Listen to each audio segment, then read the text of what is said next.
नमस्कार, किस्सेबाजी में आपका स्वागत है। मैं निधि आज आपको सुना रही हूँ अज्ञेय की कहानी शिक्षा। गुरु थोड़ी देर चुपचाप वत्सल दृष्टि में नवांगतुक की ओर देखते रहे। फिर उन्होंने मृदु स्वर में कहा, वत्स, तुम मेरे पास आए हो, इसे मैं तुम्हारी कृपा ही मानता हूँ। जिनके द्वारा तुम भेजे गए हो उनका तो मुझ पर अनुग्रह है ही कि उन्होंने मुझे इस योग्य समझा कि मैं तुम्हें कुछ सिखा सकूंगा।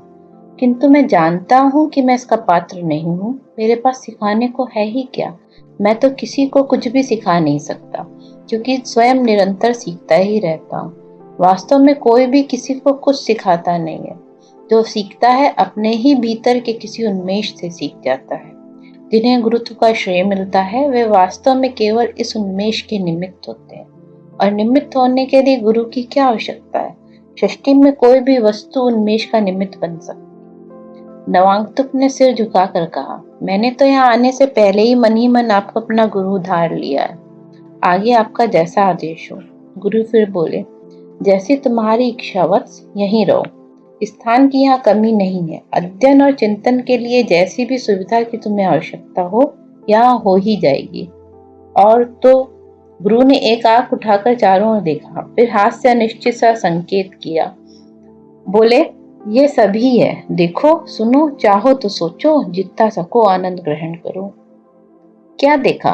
गुरुदेव, मैंने एक पक्षी देखा, बहुत ही सुंदर पक्षी। और इतना सुंदर पक्षी, मेरा मन हुआ कि अगर मैं भी ऐसा पक्षी होता, आकाश में उड़ जाता और दूर दूर तक विचरण करता। गुरु थोड़ी देर स्थिर दृष्टि से युवक की ओर देखते रहे, फिर बिना उत्तेजना के बोले, ये तो पाखंड है। जाओ फिर देखो, सभी कुछ सुंदर है, जितना सको आनंद ग्रहण करो। क्या देखा? गुरुदेव, मैंने एक बड़ा सुंदर पक्षी देखा, ऐसा अद्वितीय सुंदर। फिर मेरा मन हुआ कि किसी प्रकार उसे पकड़कर पिंजरे में बंद कर लूं, कि वह सर्वदा मेरे निकट रहे और मैं उसे देखा करूं। चलो, कुछ तो देखा। पहले देखने से इस देखने में सत्य तो अधिक है। गुरु थोड़ी देर उसी खुली किंतु रहस्यमय दृष्टि से शिष्य को देखते रहे। अधिक सच्चाई है, किंतु ज्ञान अभी नहीं है। जाओ फिर देखो, सुनो, जितना सको आनंद ग्रहण करो। क्या देखा? मैंने एक पक्षी देखा, अत्यंत सुंदर पक्षी। मैंने वैसा दूसरा नहीं देखा और कल्पना नहीं कर सकता कि भविष्य में कभी देखूंगा। कितना सुंदर पक्षी भी हो सकता है। फिर कुछ नहीं गुरुदेव, मैं उसे देखता रहा और देखता ही रहा। मैंने अपने आप से कहा, ये पक्षी है, ये सुंदर है, ये अप्रतिम है। फिर वह पक्षी उड़ गया। फिर मैंने अपने आप से कहा, मैंने देखा था, वह पक्षी सुंदर था और अप्रतिम था, और वो उड़ गया। किंतु मुझे उस पक्षी से क्या, उसका जीवन उसका है। फिर मैं चला आया। गुरु स्थिर दृष्टि से शिष्य को देखते रहे।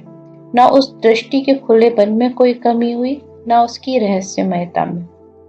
फिर उनका चेहरा एकाएक एक वात्सल्यपूर्ण स्मित से खिलाया और उन्होंने कहा, तो तुमने देख लिया, इतना ही ज्ञान है। इससे अधिक मेरे पास सिखाने को कुछ नहीं है। यह भी मेरे पास नहीं है, सर्वत्र बिखरा हुआ है। मैंने कहा था कि कोई किसी को कुछ सिखाता नहीं।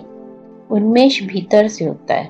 गुरु निमित्त हो सकता है, किंतु निमित्त तो कुछ भी हो सकता है।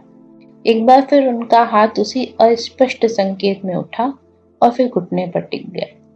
जाओ वत्स, देखो सुनो, जितना सको आनंद ग्रहण करो। ये थी हमारी आज की कहानी। धन्यवाद।